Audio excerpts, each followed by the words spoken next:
arrive before the light does. The air is cold enough to settle in your throat, damp enough to cling to wool and skin. Somewhere in the darkness, a cartwheel strikes stone and keeps rolling. London is already awake. My name is Thomas Ellery. I am 32 years old, a porter by trade, born within earshot of the river and never far from it since. It is the spring of 1871, 3 weeks before the smallpox notices begin to multiply in the East End. 3 months before Parliament argues again about sanitation and responsibility. Years before reform will soften what you are about to see. I have worked these streets since I was a boy, carrying messages for men too tired to move twice. I know where to stand. I know when to step aside. I know the weight of a crate before I touch it. Walk with me, not through monuments, through systems. Because London in the 1870s is not a collection of landmarks. It is a machine in motion, fed by hands, breath, muscle, hunger, calculation. Every decision made at street level accumulates into something larger than intention. And if you listen closely, about 15 seconds into the morning, you begin to hear it. Not noise, pressure. By nightfall, you will understand what that pressure costs. It is 3:47 in the morning when we turn into the piazza of Covent Garden Market. Gas lamps still burn, though the sky has begun its slow surrender to gray. The stone beneath your boots is slick from overnight washing. Water, runoff flowing towards shallow drains cut decades ago, never quite sufficient. This is not retail. This is wholesale. London's fruit, vegetables, and flowers arrive here in darkness. The busiest hour falls between 4 and 6. Freshness is a clock. Delay is loss. You hear the wheels before you see the carts. Horse breath clouds in the cold. Porters move in memorized paths, strength measured not in size but in balance. I shoulder a crate of cabbages, 40 pounds, if it is honest, more if it is not. My hands already know the weight. Anyone who stops blocks trade. There is no separation between pedestrian and laborer, no marked lanes, no polite negotiation. Movement forms temporary channels shaped by habit and force. You do not ask permission, you read momentum. 4 shillings, the lot! The call cuts across the square. Another answers. Bargaining is short. Inspection is faster. Buyers press fingers into fruit, lift, sniff, decide. Hotels, restaurants, household agents buying on commission. They calculate before daylight. Children linger at the margins, holding messages, watching carts, learning where not to stand. I was one of them once. The smell is not rot. It is volume. Damp straw, vegetable waste, horse residue, wet stone. The sound has purpose. Shouts mean price, or warning, or right of way. Silence would slow the flow. You feel it now? The first subtle tightening beneath the surface. Every man here is already behind schedule, already calculating the next movement before the current one ends. At 5:12 a.m., a cart axle splinters near the south edge of the piazza.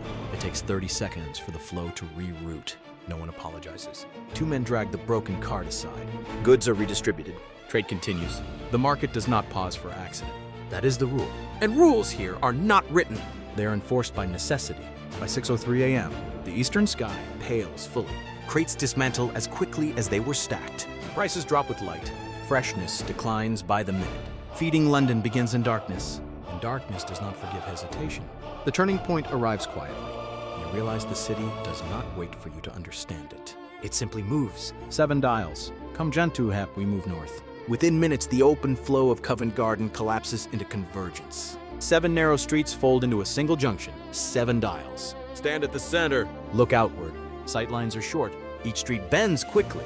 You cannot see more than a few dozen yards at once. The geometry is deliberate. Traffic does not pass cleanly through. It overlaps. It hesitates. It doubles back. By 7:10 a.m., lodging houses above the shops are stirring. Rooms subdivided. Families compressed. Domestic life pushing outward because interiors cannot contain it. Doorways become kitchens. Thresholds become workbenches. A cobbler repairs boots exactly where foot traffic slows. A woman mends clothing on a stool positioned at the angle where 2 streams of bodies intersect. Hawkers select corners not by beauty, but by interruption. Income depends on position. Locals cross diagonally, cutting angles through congestion. Outsiders move straight and stall. You can tell who belongs within seconds. Children hover at edges, stepping forward only when gaps open. They read space the way sailors read tide. This is not chaos. It is compression. Conversations layer atop one another. Disputes flare, dissolve, vanish as movement reasserts control. Smell collects. Food. Damp wool. Unwashed stairwells because air circulation is limited by proximity and height. The air feels heavier than Covent Garden. Not louder. Closer. At 8:02 a.m., Two carts attempt to pass simultaneously through a narrow feeder street. For a moment, everything halts. Voices rise, hands gesture. Then someone steps back. Space reconfigures, the system survives. But something is clear now. Where Covent Garden rewarded speed, 7 dials teaches endurance. The turning point arrives as a sensation rather than an event.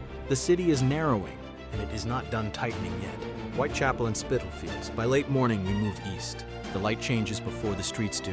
It thins, not because the buildings are lower, but because too many lives are packed inside them. We enter Whitechapel, edging towards Spitalfields. It is April 1871, 3 weeks before the smallpox notices begin appearing in greater number. 2 months before inspectors record clusters by address rather than accident. I do not know that yet, but I can feel something gathering. Look up! Terraced houses rise 3 and 4 stories high, pressed close. Windows face windows across gaps so narrow that neighbors could pass bread across them if they leaned far enough. Many interiors have been subdivided twice, sometimes 3 times. 1 room becomes 2. 2 become 4. Stairwells never rest. Doors open directly onto the street because there's nowhere else for life to go. By noon, the pavement is no longer a thoroughfare. It is an extension of private existence. Women cook near doorways over small coal stoves. Men circulate between hiring points and workshops. Children sit on steps, holding places in queues, running messages, watching for opportunity. Movement slows, not from obstruction, but from volume. In some streets here, hundreds of people occupy a single acre. The population is mixed. Long-settled Londoners live beside Irish laborers who arrived after famine. Jewish immigrants from Eastern Europe rent rooms above tailors' workshops. Dock workers pass through between calls for cargo. Languages overlap. Yiddish, Irish accents, Cockney vowels, layered like the air itself. Private space is scarce, so the street becomes common ground. At 1:40 p.m., a man emerges from a lodging house on Wentworth Street carrying a folded notice. His face is drawn. He pins the paper to a doorpost. Smallpox. The word is not shouted. It does not need to be. Within hours, people adjust without ceremony. Families shift sleeping arrangements. Windows open despite the chill. Work continues because it must. Inspectors will later record rooms where the sick and the healthy shared the same air. But right now, what you see is not panic. It is calculation. People move to avoid being counted idle. They share information quickly. They watch for symptoms before they watch for opportunity. A mother presses a cloth to a child's forehead. A tailor continues stitching beneath the same roof. You smell damp clothing, stale air, food cooking in tight quarters, human proximity that never fully disperses. Here, survival depends on awareness. If Covent Garden taught speed and 7 dials taught endurance, Whitechapel teaches vigilance. The erosion is subtle at first, not lawlessness. Fatigue, compromise, a narrowing of moral margin when every room is shared, and every illness risks eviction. At 3:05 p.m., a cart passes carrying bedding wrapped in rough canvas. No one stares for long. You learn quickly where not to look. The turning point is not a riot. It is acceptance. The city is beginning to hold more than it can safely contain. And no one at street level has the authority to release the pressure. Smithfield Meat Market, we walk west again as evening approaches, but we will return before dawn. Because to understand London, you must see how it feeds itself. At 2:17 a.m. the following morning, I stand beneath the ironwork of Smithfield Market. The covered market looms overhead, its roof trapping air and sound. These hours are deliberate. Meat must move before daylight, before warmth, before interference. The first thing that reaches you is the smell. Raw flesh, damp hide, animal waste, wet straw. It is not masked. It is assumed. Stone floors are darkened and slick, washed repeatedly, never clean. Water runs constantly towards the drains cut into the surface. Straw and sawdust are spread to slow slipping, then trampled flat within minutes. Carcasses hang from hooks along iron rails, swaying slightly as men pass beneath them. Knives flash and vanish, metal rings as loads are shifted. A porter beside me, name of Henry, loses footing at 2:43. Hey, you'll know him? Okay, Chili.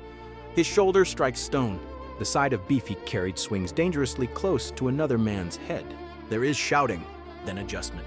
Henry stands. Blood runs from a cut along his cheek. He binds it with cloth torn from his own sleeve.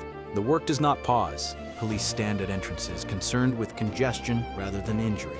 Order here means continuity. By 4 a.m., carts queue outside in narrow lanes. Deliveries must move outward toward neighborhoods still asleep.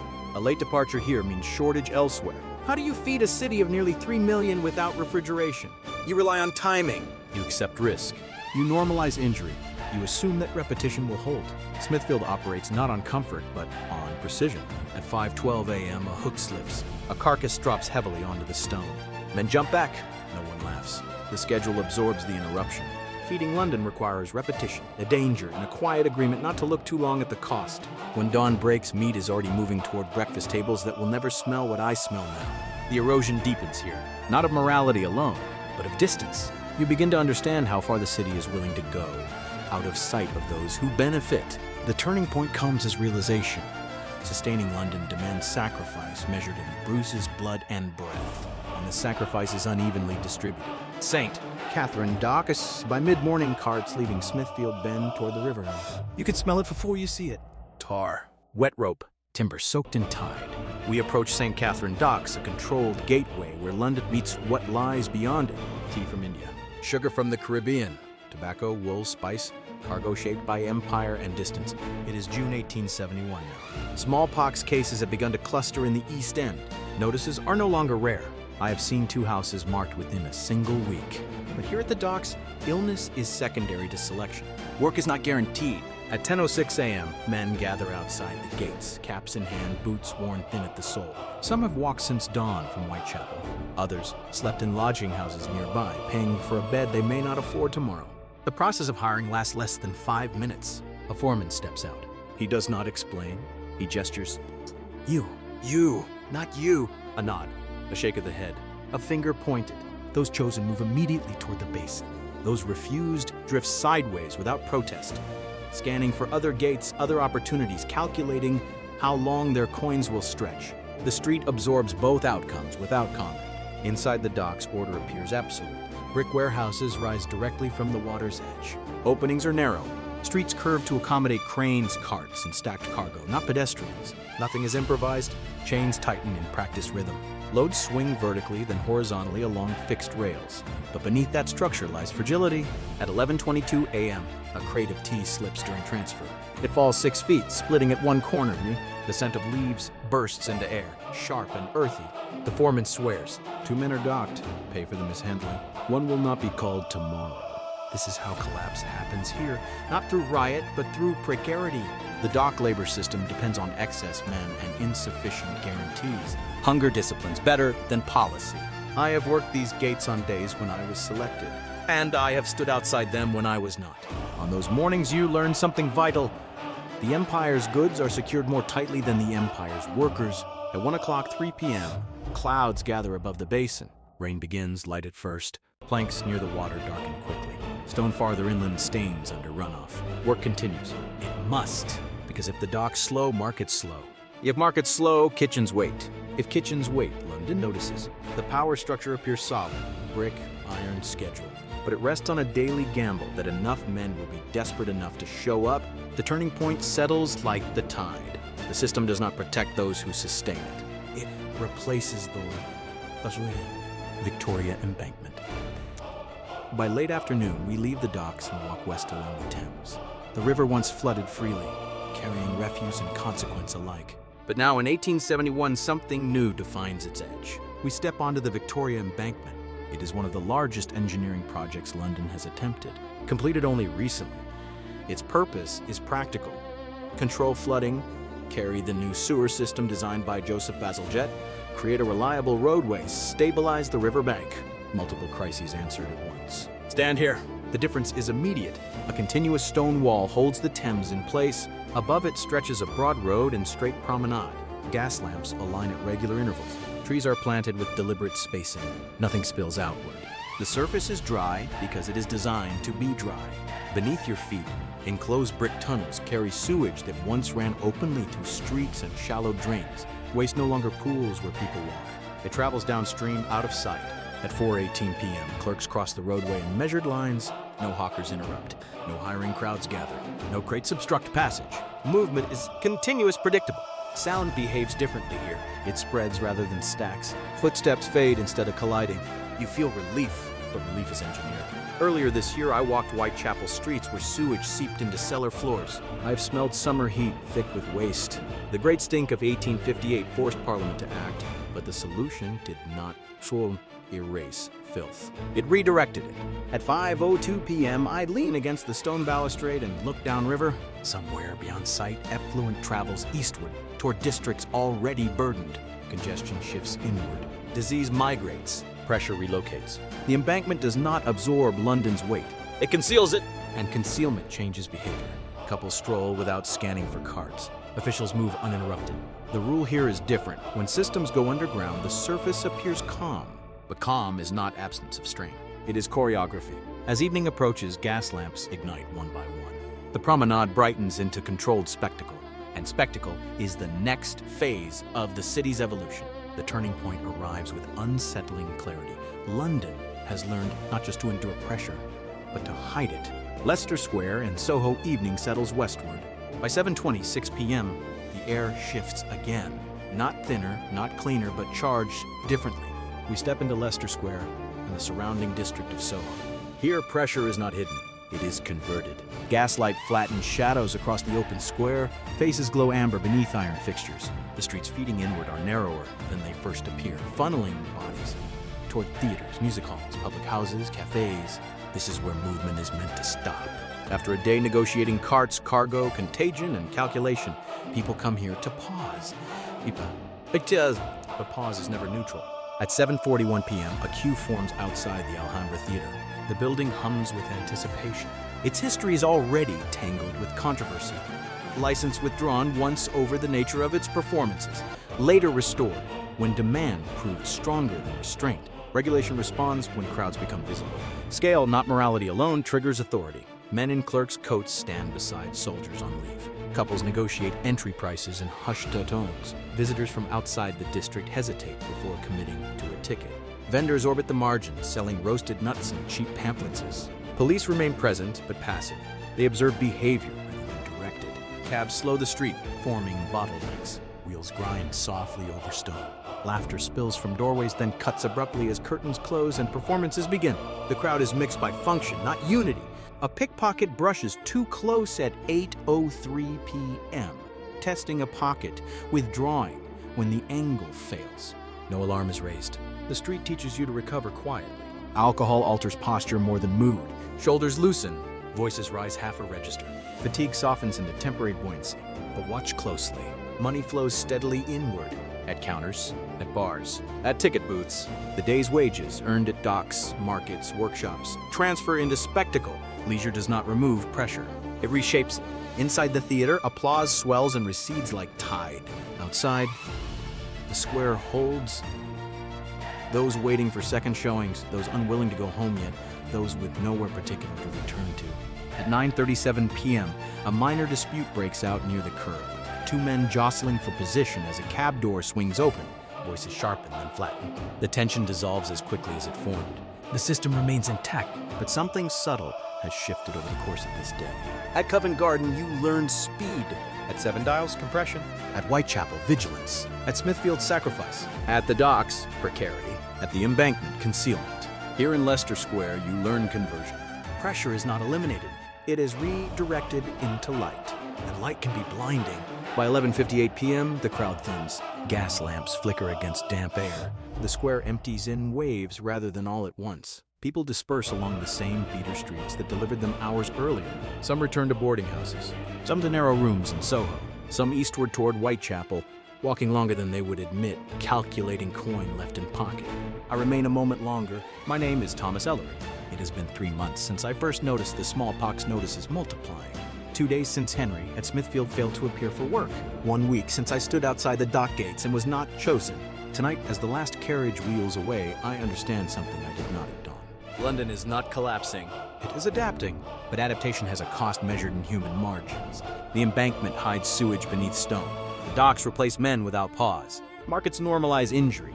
Crowds convert exhaustion into applause. And districts like Whitechapel hold density until disease forces acknowledgement. The rupture is psychological. You begin to accept strain as ordinary. You begin to measure fairness by survival rather than justice. You begin to believe that if the system still moves, it must be working. But movement isn't the same as health. At 12:14 a.m., the square is nearly silent. Only a handful of figures cross diagonally. cutting angles through the empty space, a habit learned in tighter streets. I imagine London decades from now. Wider roads, formalized labor, sanitation beneath every district, transport networks timed to the minute, surveillance embedded in architecture. The dangers that dominate my daily calculations, open sewage, unregulated hiring, unlit alleys, will be reduced, regulated, engineered away.